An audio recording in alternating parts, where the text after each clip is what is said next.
Les conversations du week-end. Aujourd'hui, juifs et chrétiens, dialogue au présent.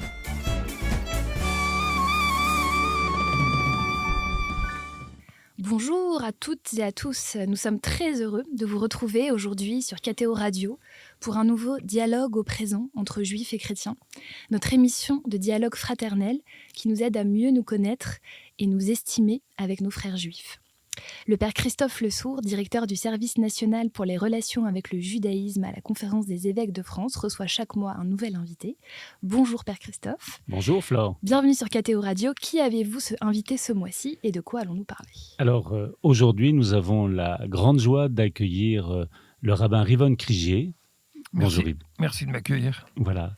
Et je me permets de rappeler à nos amis de KTO Radio que cette émission est proposée dans la dynamique de ce qui a été vécu il y a presque 60 ans maintenant, au moment du Concile Vatican II, avec la rédaction d'une déclaration qui s'intitule Nostra Aetate. Et au chapitre 4, il est question du rappel des sources juives du christianisme. Comme le dira ultérieurement Jean-Paul II, quiconque rencontre Jésus-Christ rencontre le judaïsme. Mais ce sur quoi insistait beaucoup Jean-Paul II, c'était aussi de découvrir le judaïsme vivant aujourd'hui.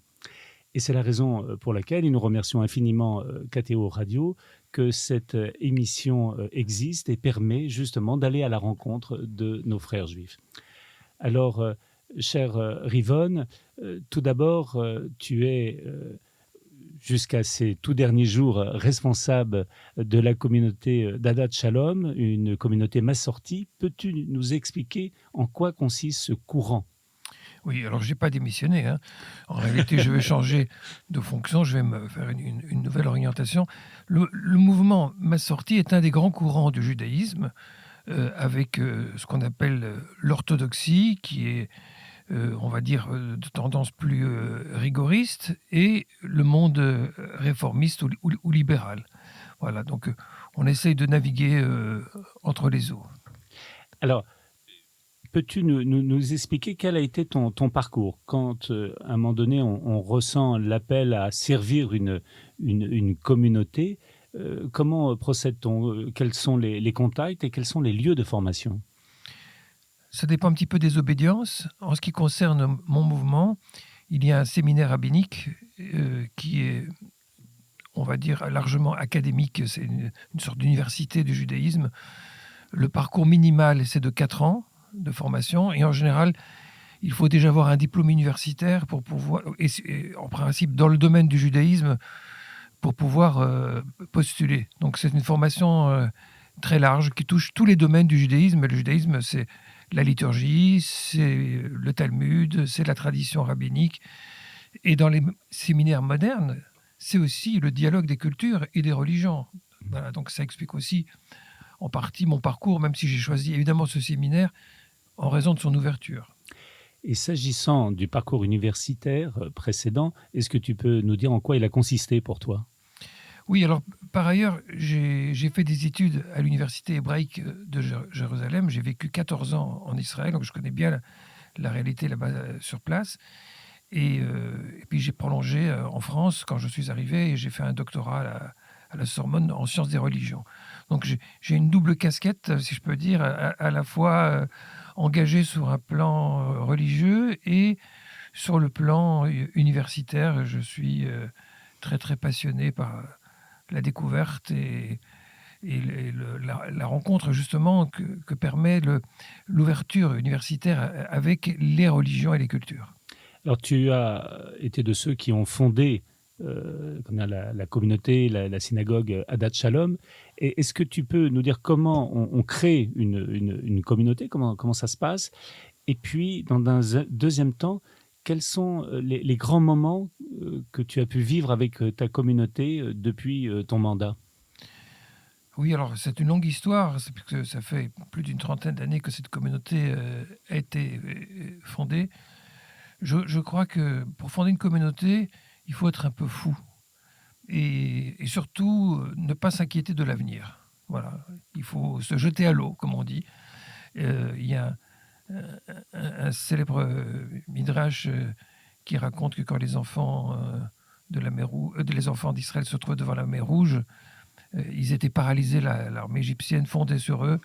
Et il y en a un qui a sauté dans l'eau et c'est comme ça que la mer se serait ouverte. Eh bien, j'ai envie de dire, c'est un peu pareil. On était un petit groupe, une poignée de personnes et on était une communauté atypique puisque le mouvement Ma Sortie n'existait pas à l'époque en France. Donc, il y avait rien sur quoi s'appuyer. Mais il y avait une espèce de confiance, j'ai envie de dire de foi, qu'on avait quelque chose à défendre, quelque chose à montrer, quelque chose à épanouir. Et grâce à Dieu, aujourd'hui, c'est une grande communauté avec plus de 400 familles qui sont régulièrement inscrites dans cette communauté avec un grand nombre d'activités. Alors, il y a eu toutes sortes de grands moments, bien sûr. Et quand on a pu avoir des locaux plus larges, c'était un moment décisif. C'est une grosse bataille, on le sait aujourd'hui, pour toutes les communautés juives.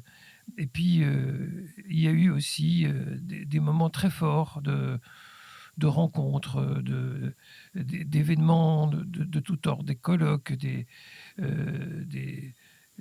moments de concert aussi, où on essaie de donner un nouveau souffle à la liturgie juive. Alors pour nos amis de KTO Radio, est-ce que tu peux expliquer comment fonctionne une communauté Ma Sortie ? Si nous regardons le fonctionnement de nos paroisses, par exemple, c'est un évêque qui, après avoir discerné avec son conseil épiscopal, éventuellement consulté son conseil presbytéral, qui va envoyer un prêtre à telle ou telle communauté pour telle ou telle paroisse. Dans une communauté Ma Sortie, comment ça fonctionne ? Alors, c'est intéressant que tu poses la question parce que, effectivement, ce n'est pas le même modèle. En fait, si je puis me permettre, en fait, ça fonctionne plus comme une entreprise. En fait, nous sommes une association. Il y a un conseil d'administration, donc président, secrétaire, trésorier, qui sont l'autorité de la communauté, qui gèrent la communauté et qui engagent un rabbin. Bien sûr, le rabbin n'est pas simplement un employé, puisqu'on l'engage pour être le guide spirituel.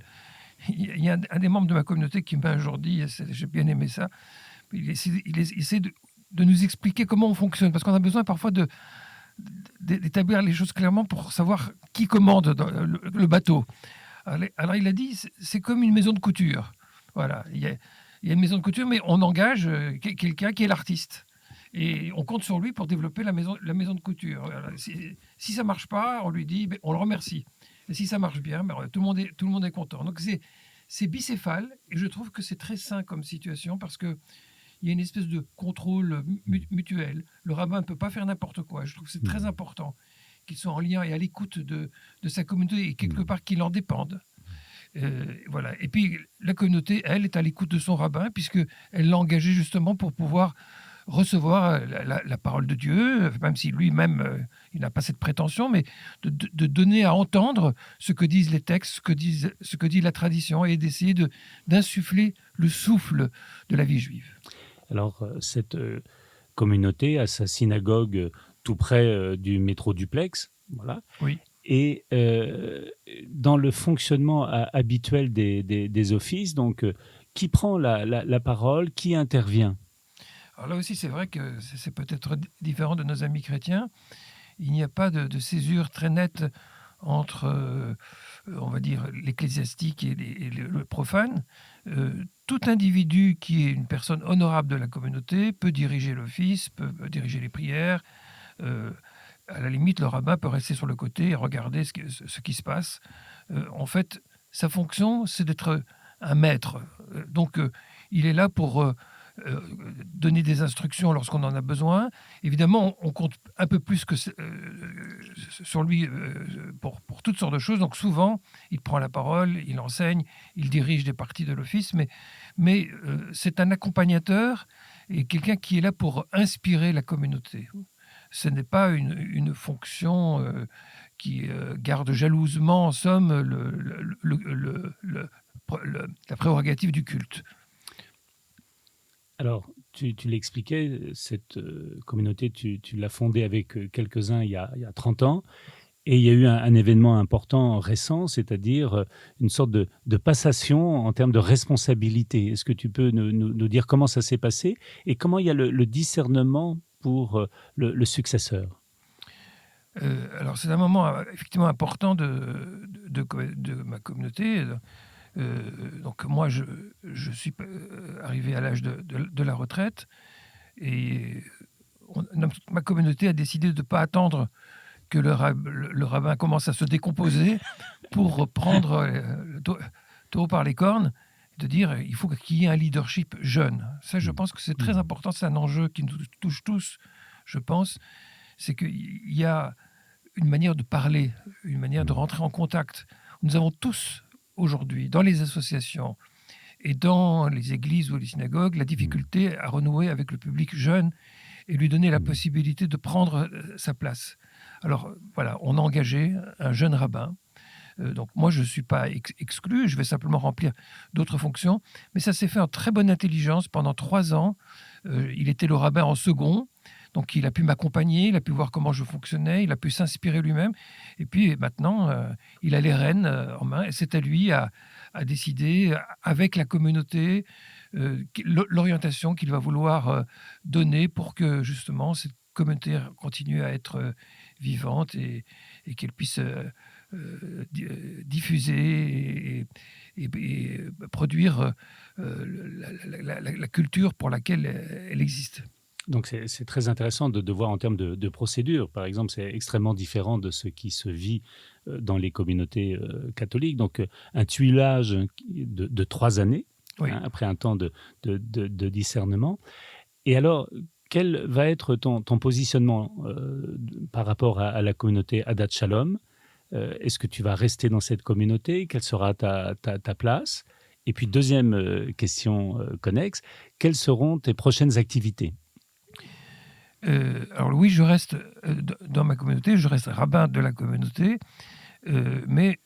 je me permets juste de dire, c'est très différent de ce qui se passe habituellement dans les paroisses catholiques. Oui, j'entends. Effectivement, en fait, c'est tellement familial, si vous voulez, que la communauté s'est attachée à moi et moi, je me suis attaché à la communauté. Donc, c'est un peu un mariage, hein, en somme. Donc, même quand le rabbin devient vieux, on ne veut pas le jeter. Lui, il n'a pas envie de partir. Donc, je reste là. Évidemment, il faut que je laisse au jeune rabbin la latitude dont il a besoin. Il ne faut pas que je le parasite. Donc, c'est à moi à faire attention à cela. Et c'est pourquoi je vais m'orienter vers d'autres projets, des projets éducatifs. Et notamment, j'ai l'intention de mettre en place une école de cadre.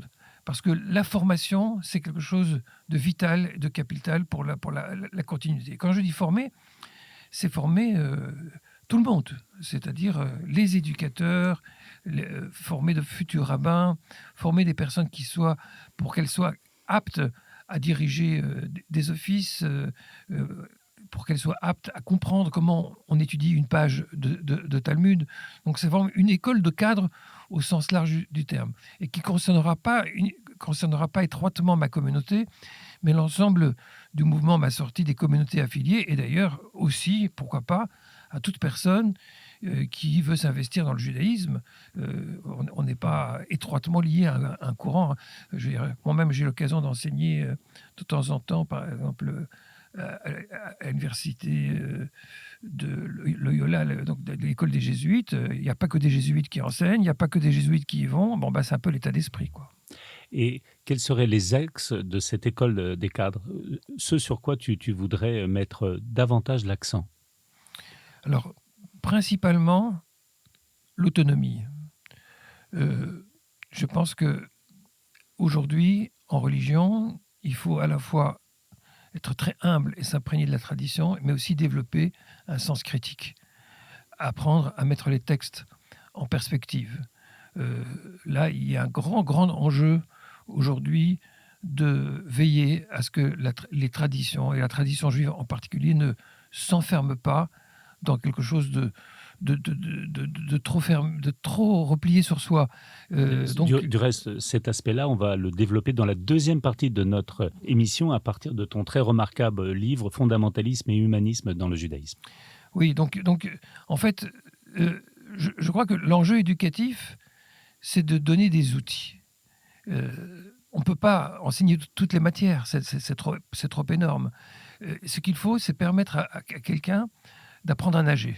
Voilà. Et c'est un océan, c'est immense. Mais quand on acquiert de l'assurance, qu'on sait comment il faut s'y prendre, où se reposer, vers quel îlot se diriger, eh bien, on peut enfin s'épanouir dans le judaïsme. Eh bien, à tous les degrés, c'est ce que je souhaite transmettre. Et là, tu es en train de constituer une équipe avec toi pour Oui. cette école, oui. Oui, tout à fait. On a d'ailleurs engagé un directeur parce que c'est un énorme projet quand même. Il faut trouver les subventions, il faut organiser les cours, trouver les candidats, regarder les partenariats. Donc c'est un immense projet et c'est ce à quoi je m'attelle aujourd'hui. Fonction de ta formation initiale, que dirais-tu des enjeux du dialogue interreligieux en France, en Europe et en Occident en général, mais plus précisément en France, les enjeux du dialogue interreligieux?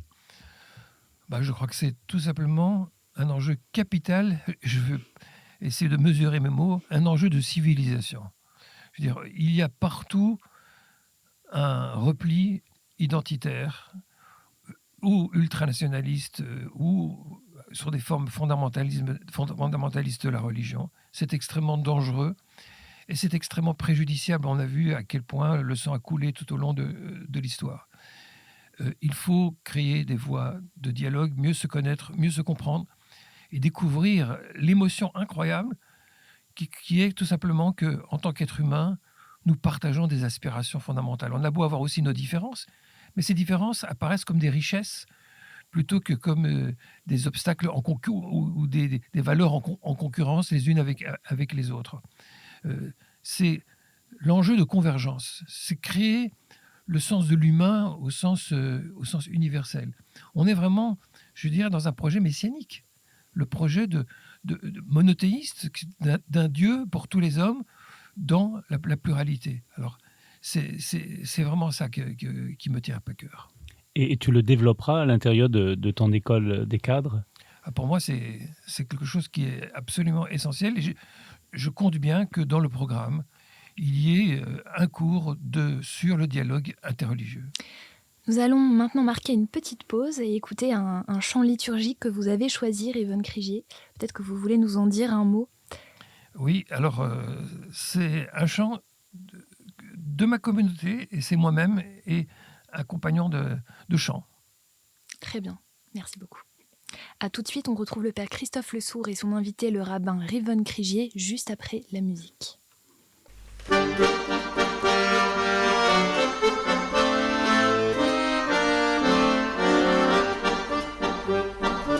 שירו לאדוני, שיר חדש, שירו לאדוני, כל הארץ. שירו לאדוני, שיר חדש, שירו לאדוני, כל הארץ. שירו לאדוני, ברכו שמו, מסרו מיום ליום ישועתו.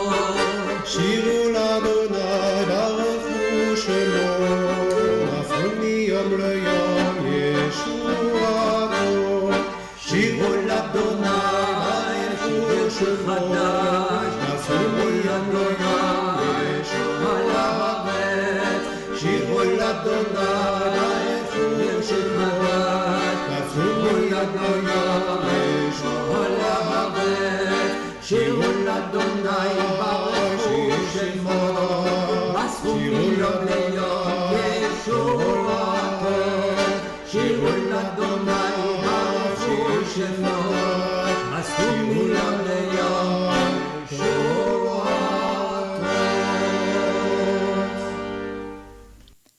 Vous êtes bien sur KTO Radio, dans votre rendez-vous du week-end, juifs et chrétiens, dialogue au présent. Nous retrouvons le père Christophe Le Sourd et son invité aujourd'hui, Rivonne Krigier, rabbin de la communauté Massorti. Et nous allons évoquer son ouvrage « Fondamentalisme et humanisme dans le judaïsme » aux éditions InPress. Alors, première question, chère Rivonne, pourquoi ce livre?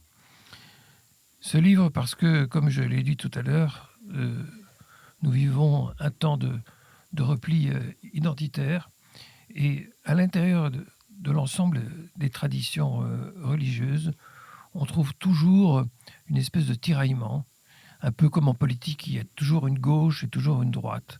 Donc il y a des courants qui tendent vers quelque chose que je qualifie d'humaniste, qui part de l'intuition que tout être humain est créé à l'image de Dieu, masculin et féminin d'ailleurs, est-il précisé dans le verset. Et ça, c'est une vision qui pousse vers à la fois l'universel, mais aussi la question de la dignité humaine à l'intérieur même de la vie traditionnelle, et de promouvoir aussi le statut des personnes quand la société le permet. Et puis, on a une autre vision qui est nostalgique du temps antique, qui veut restaurer ce qui a été le judaïsme d'antan, ou en tout cas celui qui est pensé dans l'imaginaire, celui de la grande période de David et Salomon, et avec l'idée que la tradition juive est fondée sur des commandements, les 613 commandements de la Torah, et que quand occasion nous sera donnée, il faut pouvoir les restaurer, puisque en raison de l'exil, ces commandements ne sont en grande partie plus applicables. Et en fait, il y a un tiraillement. Il y a un tiraillement parce qu'il faut choisir, par exemple, sur le statut de la femme, si on veut une société patriarcale. À l'époque biblique, un père avait le droit de vendre sa fille en esclave. C'était quelque chose de normatif dans la société. Il y avait des esclaves notamment dans toutes les sociétés de l'Antiquité. Et on sait bien que les sociétés modernes ont considérablement évolué sur la question. Donc, il y a un risque de vouloir restaurer une société qui n'a plus sa raison d'être, alors que la Torah elle-même est imprégnée de valeurs fondamentales qui continuent à avoir toute leur validité. Je le dis parce que les auditeurs chrétiens peuvent s'imaginer, parce que c'est souvent comme ça qu'on présente les choses, que le judaïsme, c'est la religion de la Bible, ou de la Torah, le Pentateuque, alors qu'il y a toute une tradition talmudique. Et la question, c'est qu'est-ce qu'on fait maintenant que cette tradition talmudique a eu lieu? Est-ce qu'on continue le mouvement de mise en perspective des lois fondamentales, ou au contraire, on se retourne et on va vers le passé, on se dit maintenant on a l'occasion de restaurer, on restaure. Ben, cette question-là, elle n'est pas résolue à l'intérieur de la tradition juive, et on le voit dans l'État d'Israël naissant aujourd'hui, puisqu'il y a des courants religieux radicaux qui aspirent à remettre en place une sorte de hiérarchie antique. Alors, dans ton livre, qui est tout à fait passionnant et qu'on recommande très chaleureusement à nos amis de KTO Radio, tu as une sorte de point de départ sur le non-sacrifice d'Abraham ou la non-responsabilité du rescapé. Est-ce que tu peux expliquer ce que ça veut dire? Alors, le fameux épisode de la ligature d'Isaac est souvent pris en exemple comme celui de la foi inconditionnelle. Abraham qui est prêt à sacrifier son fils, du reste parfaitement innocent, il n'a aucune faute qui lui est attribuée. Et c'est pris en exemple. Mais en réalité, si on prend ça au premier degré, c'est extrêmement dangereux. C'est l'idéologie qui consiste à dire on peut tuer des innocents au nom de Dieu. Alors, qu'est-ce qu'on fait de pareils récits? Il se trouve que la tradition juive est très riche en la matière et qu'elle montre un point de vue bien plus nuancé que ce qu'on peut croire au premier degré. Il semble, en tout cas c'est ce que je soutiens dans mon ouvrage, qu'Abraham, jusqu'au bout, garde la confiance, l'intime conviction que Dieu ne désire pas ce sacrifice. Et s'il le demande, c'est parce qu'il a quelque chose à prouver, c'est qu'en même temps, Isaac, son fils, est déjà l'élu, mais que pour toute élection, il y a un prix. Et en particulier parce qu'il y a un autre frère. Cet autre frère, c'est Ismaël. Je tire l'attention des lecteurs sur le fait que juste avant ce fameux épisode, il y a une sorte d'autre épreuve dans laquelle Abraham doit se séparer d'un autre fils. Et ce fils est Ismaël, qui l'envoie aussi au seuil de la mort dans le désert. En fait, on découvre qu'il y a une double épreuve sur les récits de la Genèse, et que l'enjeu, et c'est ce que je montre, c'est un enjeu de fraternité. Ça, c'est capital justement pour envisager l'avenir de manière humaniste. Isaac et Ismaël sont séparés, sont divisés, et on sait comment aujourd'hui les peuples ou les religions s'identifient, un du côté d'Israël, l'autre du côté musulman à Mahomet. Il y a un enjeu de fraternité. Et en réalité, si on fait une lecture attentive de ce récit, on voit que tout est là. Et que la mise à l'épreuve, c'est la prise en considération de cet autre frère. Alors, tu as tout un chapitre sous un vocable qui peut paraître très paradoxal, agir d'abord et comprendre ensuite. Habituellement, on dit « je comprends, puis j'agis ». Mais là, il y a cette injonction. Oui, parce qu'il y a un célèbre verset dans le livre de l'Exode, au moment de la révélation du Sinaï, où, de nouveau, il est question d'un engagement qui semble inconditionnel. Le peuple dit en hébreu « Naraseh venishma », nous ferons et nous écouterons, mais qui est souvent aujourd'hui traduit par « nous ferons et ensuite nous comprendrons ». Autrement dit, on s'engage sans poser la moindre condition. Sauf que nous écouterons a été interprété comme si la compréhension n'avait que pour seule vocation de corroborer les ordres que l'on reçoit. Or, cette interprétation-là, je montre que c'est une interprétation très récente dans l'histoire du judaïsme sur ce verset, et qu'en réalité, elle véhicule de nouveau une idéologie qui consiste à dire que quoi qu'on nous dise, on obéit et on ne met plus en jeu la question des valeurs. Or, ce n'est pas du tout ce que nous montre l'exégèse traditionnelle. Elle montre au contraire que tout au long de l'histoire, les ordres de Dieu ont été mis en perspective, ont été évalués justement à partir des valeurs qui sont censées être en amont de ces ordres, et que souvent, la loi a été infléchie. Alors, le fameux mot d'esprit, le fameux mot de l'apôtre Paul sur la lettre et l'esprit, en réalité, est une question qui est déjà au cœur de la tradition juive. Et beaucoup de rabbins ont fait évoluer la loi parce que, justement, ils ont mis l'accent sur l'esprit avant la lettre, en considérant que la norme, c'est le moyen, et que les valeurs qui sont dans ces textes sont la fin. Donc, cela justifie une forme d'évolution à l'intérieur du judaïsme. La loi juive n'est pas une loi figée. La loi juive n'est pas une loi figée, et justement, tu évoques les 613 commandements en posant la question, est-ce que le judaïsme est la religion des 613 commandements? Et est-ce que tu peux aussi, par rapport à nos amis de KTO Radio, expliquer pourquoi il y a 613, les 365 d'un côté et les 248 de l'autre? Oui, alors ça paraît un peu étrange pour ceux qui sont à l'extérieur. Et c'est une chance que tu puisses leur expliquer précisément. Oui. Alors, dans la Torah, bien sûr, il n'y a pas un décompte des commandements. C'est un exercice auquel se sont livrés les rabbins. Mais progressivement, en fait, il faut attendre pratiquement le 8e, 9e siècle pour qu'on commence à recenser les commandements. Le chiffre de 613 lui-même n'apparaît pas avant le 3e siècle. Tout semble indiquer, c'est ce que je montre dans mon ouvrage, que les rabbins ont compté le nombre de lettres qui sont dans le décalogue. Et vous pouvez vous attendre à ce qu'il y en ait 613. Ben, c'était presque ça.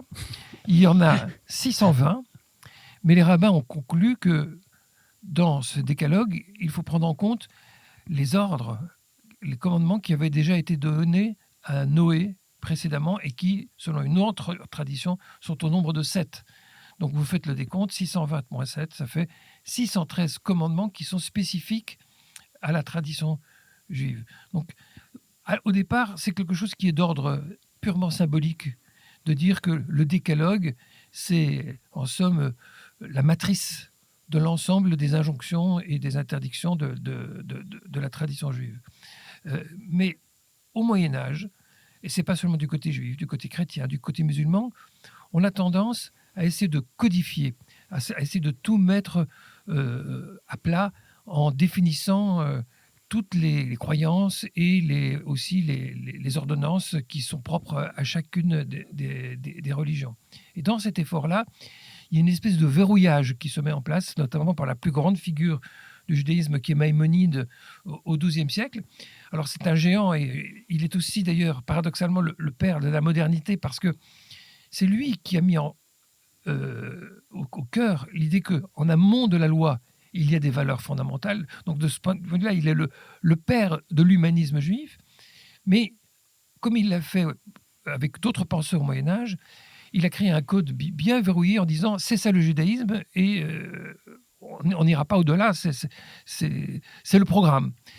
Sauf qu'il y a des siècles qui se sont passés derrière et que cette nostalgie ou de vouloir s'attacher à ce code et considérer que c'est la parole ultime de Dieu porte le risque de la régression.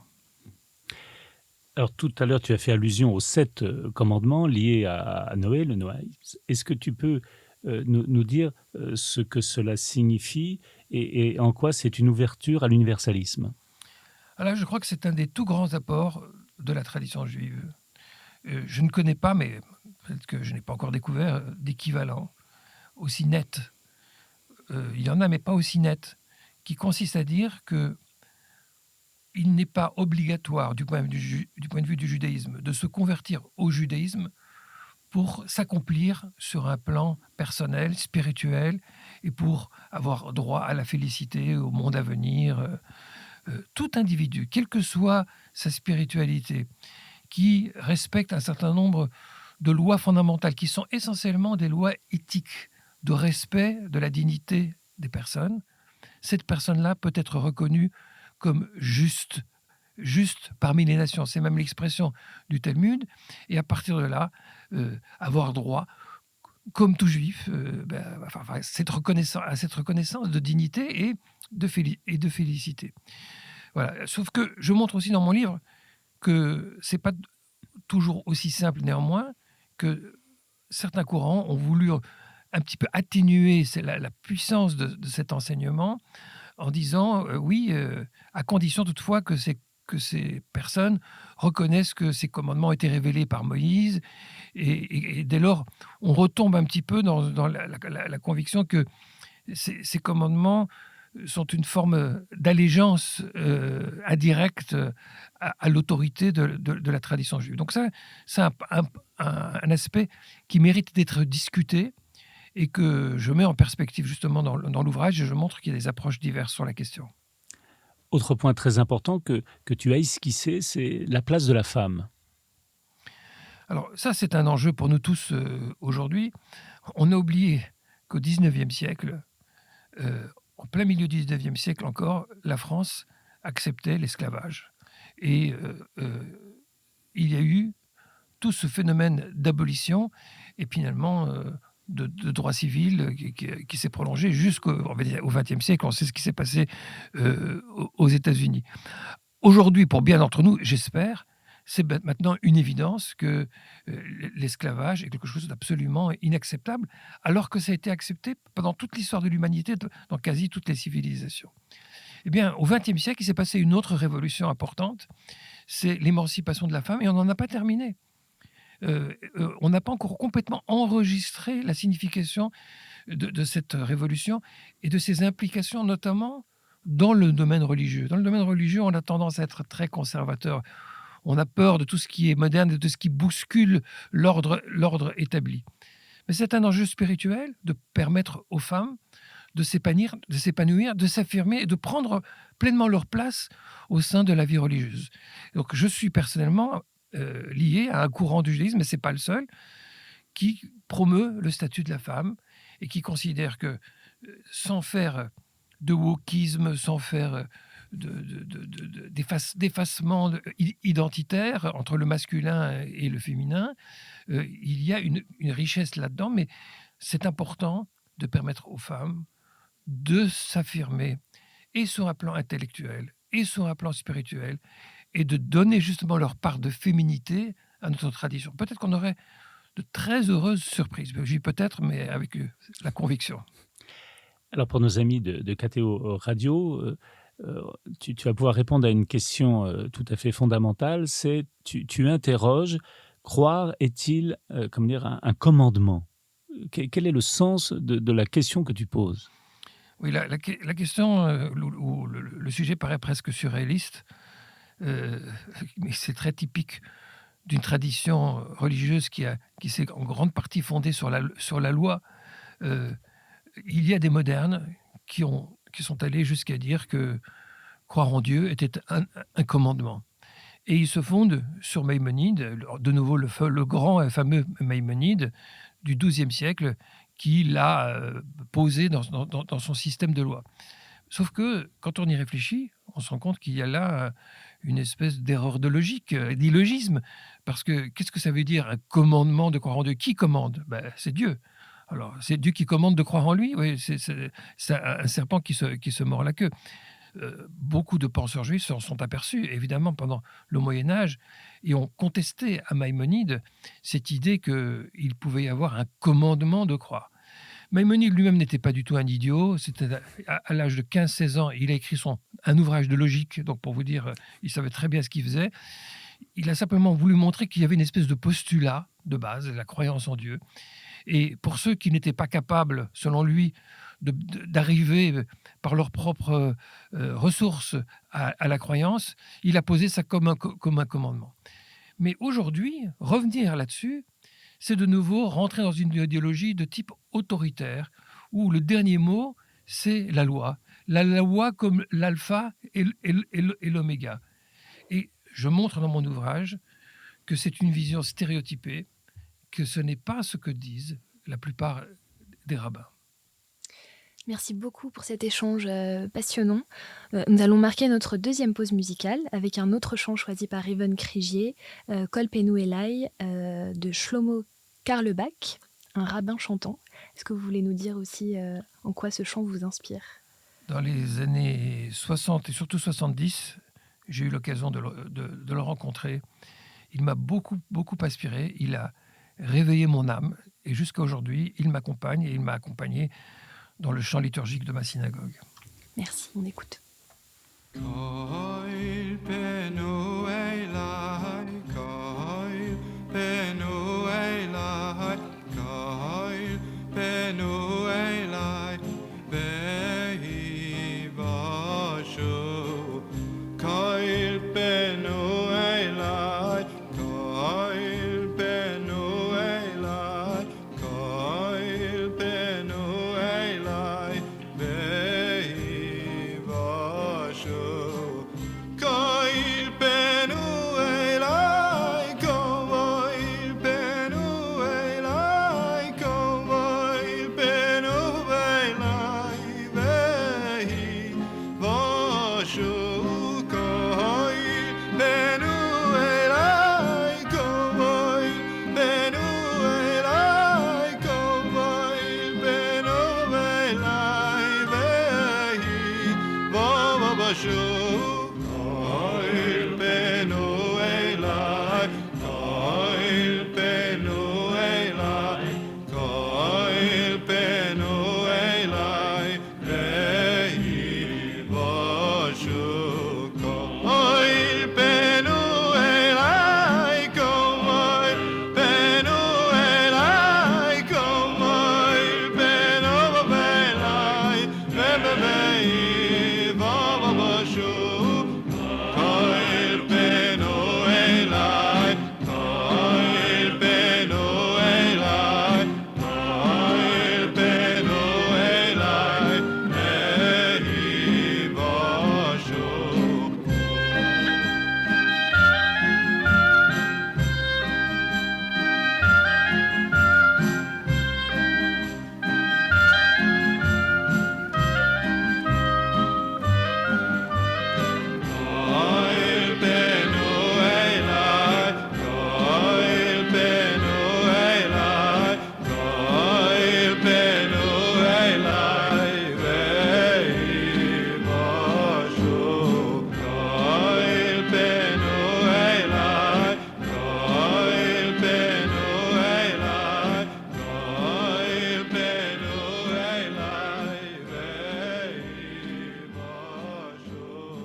Et nous nous retrouvons pour la dernière partie de cette émission, Juifs et chrétiens en dialogue au présent, avec le père Christophe Le Sourd et son invité Rivon Krigier, rabbin de la communauté Massorti. Rivon Krigier, vous vouliez, je crois, nous redire un mot du chant, magnifique chant que nous venons d'écouter. Oui, les paroles sont toutes simples. C'est des paroles bibliques. Tournez-vous vers moi et vous serez tous délivrés. C'est vraiment l'aspiration de convergence adressée à tout être humain. Cher Ivan, dans la deuxième partie de notre émission, nous avons évoqué ton très remarquable ouvrage Fondamentalisme et humanisme dans le judaïsme aux éditions InPress. Encore deux questions au sujet de ce livre avant d'évoquer un autre sujet. À un moment donné, tu poses une question fondamentale. De quoi l'idolâtrie est-elle le nom ? Alors, c'est un vaste sujet qui nous intéresse tous, puisque c'est aussi un sujet qui a préoccupé le christianisme. On a une vision un petit peu arrêtée de ce que c'est que l'idolâtrie, servir des idoles de bois, de métal, l'idée d'une pluralité de dieux. La philosophie occidentale et la théologie, y compris la théologie juive, ont présenté le point focal de l'idolâtrie sur ces questions. Or, c'est en somme le phénotype, c'est-à-dire c'est l'expression extérieure, mais ce n'est pas l'idéologie de l'idolâtrie. Quand on examine les choses de manière plus approfondie, avec une perspective d'historien aussi des religions, on se rend compte que dans la Bible, le ciel est peuplé. Il n'y a pas que Dieu. Aujourd'hui, dans le monde religieux, on parle des anges, mais dans le temps biblique, on admettait qu'il puisse y avoir d'autres dieux, une pluralité de dieux. Ce n'était pas complètement délirant. On a considéré aussi que le fait même qu'il y ait des représentations des dieux à travers des idoles ne signifiait pas qu'on contestait le Dieu ultime. Donc en fait, il y a, quand on examine le phénomène de l'idolâtrie, un point de vue bien plus nuancé que ce que l'on peut concevoir et imaginer. Et on voit notamment dans la Bible, et ça c'est un point très important, que bien des personnes qui étaient qualifiées d'idolâtres s'avèrent être des personnes se comportant comme des justes. Je songe par exemple au personnage de la ville de Ninive, dans le fameux livre de Jonas. Il faut se rendre compte que ce livre de Jonas est lu au jour le plus sacré d'Israël, le jour de Kippour, le jour du grand pardon, au moment de summum de la journée, pratiquement en fin de journée. Et qu'est-ce que ça raconte ? On a un Jonas réticent qui refuse d'obéir aux ordres de Dieu, et on a une population idolâtre qui, dès qu'on lui annonce qu'elle se fourvoie, se repent et revient vers Dieu. C'est les nations qui donnent une leçon à Israël. Mais on ne peut pas avoir une vision complètement refermée et stéréotypée sur les idolâtres quand on a ce type d'expression dans la Bible elle-même. En fait, ce que je montre, c'est que le vrai problème de l'idolâtrie, c'est son idéologie. Une idéologie de déshumanisation. Ça, c'est le mot-clé. Et voilà, je ne peux pas le développer vraiment. Mais ce que les prophètes mettent en cause dans l'idolâtrie, c'est le déni de la dignité humaine, qui peut conduire certes au meurtre et à toutes sortes de dérives. Mais c'est ça le véritable problème. Or, si c'est le véritable problème, il peut se produire à l'intérieur des religions monothéistes elles-mêmes. Et donc, les monothéistes peuvent cacher des monolatries, être bien plus idolâtres que des populations qui croient en divers dieux, mais qui fondamentalement respecteraient la dignité humaine. Donc j'essaye un peu, si vous voulez, de bouger les repères et d'essayer de comprendre de quoi il s'agit et de qu'est-ce que les prophètes bibliques visent très précisément. Alors, dernière question concernant ton livre. Tu abordes le sujet du droit juif et de l'état de droit. Alors, c'est une question éminemment d'actualité. Est-ce que tu peux développer ce sujet ? Ben, c'est une question brûlante d'actualité, notamment dans l'État d'Israël d'aujourd'hui. Il y a des partis religieux qui ont leur agenda ultra rigoristes pour imposer des normes, notamment la séparation des hommes et des femmes, leur interdire de chanter en public, les reléguer à l'arrière de l'autobus. Alors ce sont des radicaux, mais ces radicaux, quand ils ont un poids politique ou quand on les laisse se développer, il y a une vraie préoccupation. L'État d'Israël est tiraillé. Il y a eu récemment un problème de réforme de la justice. Avec la Cour suprême. Avec la question de la Cour suprême. Et derrière l'enjeu qui semble purement politique, à quel point les juges doivent avoir un droit de regard sur la politique, derrière cela, il y a la crainte que par des jeux de coalition, les partis radicaux religieux pourraient imposer un agenda à la population. Donc oui, je crois que sur un plan spirituel, il y a bien sûr place pour la religion dans un État comme l'État d'Israël. Beaucoup de Juifs y voient pas seulement un enjeu politique, mais un enjeu spirituel, c'est l'existence de cet État. Mais la modernité veut que la religion soit une question de choix, une question de conscience. Et on ne peut pas, on ne doit pas chercher à imposer des normes religieuses par des moyens politiques. Et il faut veiller partout à ce que les systèmes politiques ne soient pas dans l'abus et qu'il y ait toujours, face à des pouvoirs, des contre-pouvoirs. C'est déjà dans la Bible. Les prophètes ne cessent de critiquer les rois et même au risque de leur vie. Je crois que c'est au cœur de la spiritualité biblique de maintenir ces contre-pouvoirs parce que c'est une question de santé mentale et cela détermine l'avenir de notre spiritualité. S'agissant de la liberté de conscience, on se permettra de rappeler à nos amis de KTO Radio l'importance de la déclaration Dignitatis Humanae. La dignité humaine, précisément, c'est la liberté de conscience. Tout à l'heure, en citant la Torah, tu as parlé des justes parmi les nations. Tu as vécu, avec un certain nombre de membres de ta famille, un événement très important. Est-ce que tu peux nous en parler ? Oui, tu évoquais 1964 et Vatican II.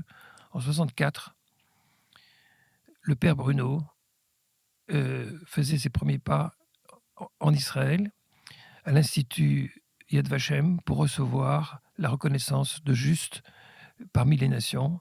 Un petit arbrisseau a été planté, qui aujourd'hui est un grand arbre. C'est le tout premier arbre dans l'allée des justes quand on se rend à Yad Vashem. Le père Bruno, entre 1942 et 1944, a sauvé, au péril de sa vie, près de 400 enfants juifs et dont de nombreux adultes, en sillonnant la Belgique. Et il se trouve que parmi ces enfants qui ont été sauvés, il y avait mon père, il y avait mon oncle, il y avait ma tante. Je lui dois la vie. Toute la famille, nous lui devons la vie comme bien d'autres.